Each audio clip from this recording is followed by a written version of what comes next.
Hello everyone, welcome to Tiny Techies. My name is Meredith and I'm with the Plano Public Library. Tiny Techies is designed for children between ages 3 to 5, but of course everyone is welcome. In Tiny Techies, we will be exploring new programming concepts appropriate for this age group and complete a hands-on activity at the end. All right, today you can expect one book, a flannel, and a fun hands-on activity. Now let's kick things off with our welcome song. Ready? Welcome, welcome everyone. Now we're here, let's have some fun.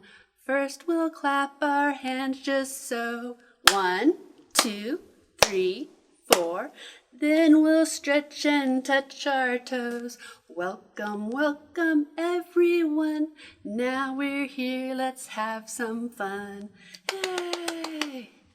All right, so today we'll be learning about algorithms. This long word simply means a list of steps that you follow to finish a task, like getting ready for bed. What are some other tasks you do every day? Do you have to do them in a special order? What about getting dressed in the morning? I asked my friend Sheldon to make a list so he can show us how he gets dressed. So let me get him out here. He'll share that list.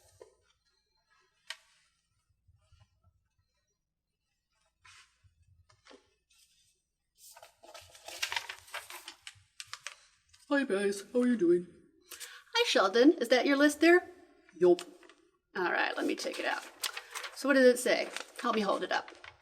Sheldon's get dressed list. Put on sweater. That's just one step. You just put on a sweater? I don't wear anything else. Oh, okay. Well, thanks for that list. That doesn't quite prove my point. Well, do you have more steps to get dressed? Of course I do. Let me show you my list. I gave it a fancy title too. Let's put it up here. It's Meredith's Get Dressed Algorithm. Fancy.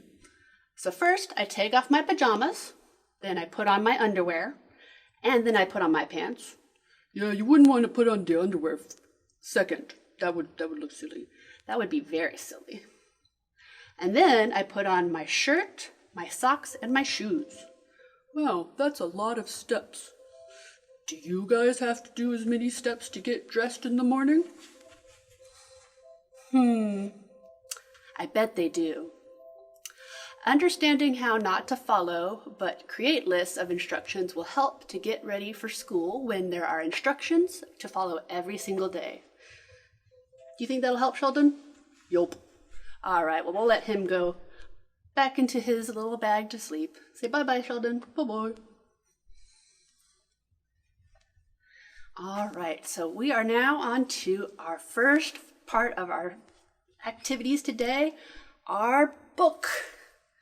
So this is How to Wash a Woolly Mammoth, and this book is great for steps.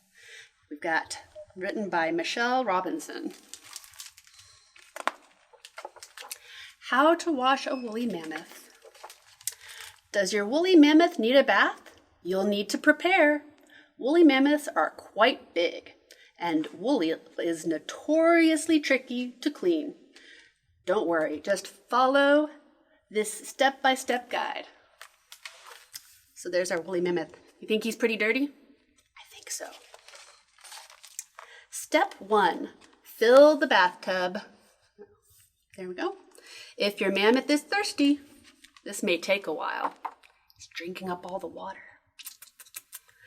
Step 2, add bubble bath, the best part. Step 3, add mammoth. Do you think he wants to get into that bath? Look at all the different ways she's trying. When all else fails, there is always cake. That would get me into the bathtub for sure. Step 4, start scrubbing. Don't forget to wash behind those ears. Right there. Step 5, wash his big fat tummy. Careful, a mammoth's tummy is terribly tickly. Step 6, Open an umbrella and stand back. Whoosh. What do? Sprayed her with water. Step 7, now for the really hairy bit. You need to get some shampoo, but not too much for the top. You can do all sorts of fun hairstyles, but be careful not to get any in the mammoth's eyes. Oh no, look at all those bubbles. Oh dear, what did he do? He ran away.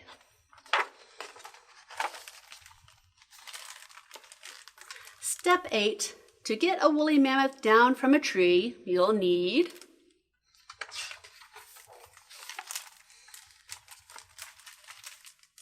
a very strong trampoline. He's down, but is he clean anymore? No. Step 9, let him share a bath with you, because bath time with 2 is always more fun. Step 10, throw in the towel and snuggle. The end. Now, do you think it was important that they did those steps in a very particular order? Yes, because if you tried to put the woolly mammoth in the tub before the water was filled, you may not have any room left for water. So that's a fun story. All right, so let's get these out of our way here. And we will do a fun flannel. So this flannel is called a bee maze. And we've got our little maze here. And we've got our beehive. We've got a spider to avoid. And then, of course, every bee wants to get to a flower. So where does the bee start? Do you guys know? I think he starts from home all the way over here in his beehive. So let's put him over there. There he goes. And we're going to use some directions to get him from the beehive to the flower. All right, so now that we have our bee all set up, we can do our directions because he needs to get from there down to here in some way. So we will use our forward direction, our back direction. We have right and left. All right, so which direction does our bee need to go first? Well, there's a couple of options, and that's the fun part about this, but we're gonna go, I think, this way around the spider, because we don't want to get the spider to eat us. He likes to eat bees. So which way would this be if he's facing that? That would be forward. So let's write our algorithm up here with our directions. So we're going to go forward. How many times do we need to go forward? Let's count. 1, 2. So let's put 2 pieces up there for forward. 1, 2. Good job. All right, now we need to turn this way. So what direction is that going to be for our bee? Now this is a hard one because the bee is facing this way and we need to turn this way. So that's going to be right. I know it's kind of confusing, but that's the right direction he's going to need to go. So we've got a right turn. Here we go. And then he needs to go what direction? Now that he's facing, I think forward again. How many times? 1, 2, and that'll get us to the flower. So we've got forward. We'll put it up at the top here so we can all see it in a row. And we'll steal this last one here. Forward. So let's follow our directions. So forward, 1, forward, 2, turn. There he goes. And then 1, 2. Good job! We got our bee to the flower. All right, so that is how we do our bee maze. Do you think he's all happy getting to the flower? I think so. Let's say goodbye, Mr. B. All right, it's activity time. In case your grown-up stepped away while we were having all that fun, let's call them back and make sure that they don't miss out on the activity. So on the count of 3, we're all going to say, "Oh, grown-up, it's activity time." All right, are you ready? 1, 2, 3. Oh, grown-up, it's activity time. Today we are going to make our own bee maze with step cards you can use at home to practice making and following algorithms. So for the materials we need, we're going to need paper, 9 pieces of paper, cardstock if you have it because it's a little more durable. We'll need scissors, so little safety scissors if you're letting the little ones cut, and you can use the big adult ones if you're the one who's going to be doing the cutting. Masking tape, a ruler for measuring, and then of course, all sorts of coloring tools for coloring. You can use colored pencils, you can use crayons or markers, whichever you'd like to.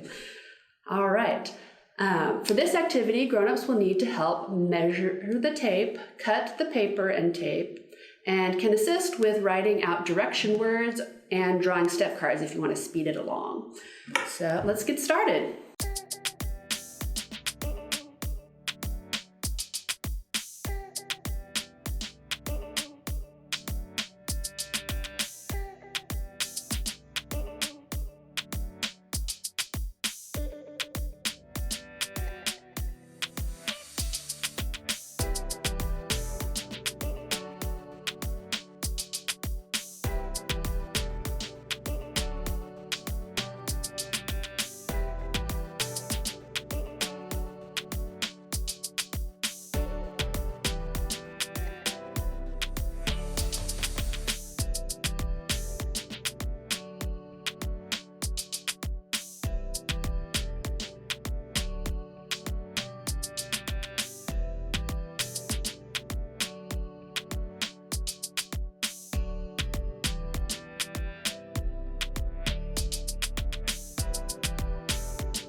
All right, good job, Tiny Techies. We learned so much today about algorithms, the lists of steps to complete tasks. The activity we did helps develop fine motor skills, introduces new vocabulary, and helps develop narrative skills as you follow a series of steps from start to finish. If your child picks the wrong direction while you're playing with your maze, try out their algorithm anyways and ask them why it didn't work to build problem-solving skills. Have some fun with it by making up a story about your bee's journey to the flower. All right, so it is now time to say goodbye. Thank you so much for joining me today. I had so much fun learning about algorithms with you. Check out our Tech Tips for Kids blog series to learn about practices and habits to help your child develop a healthy relationship with technology. You can also visit our website to see our calendar of upcoming virtual programs and check out the Plano Library Learns blog for more learning opportunities. Now, let's sing our goodbye song. Here we are. Now it's time to say goodbye, say goodbye, say goodbye. Now it's time to say goodbye. We'll see you all next time. Bye.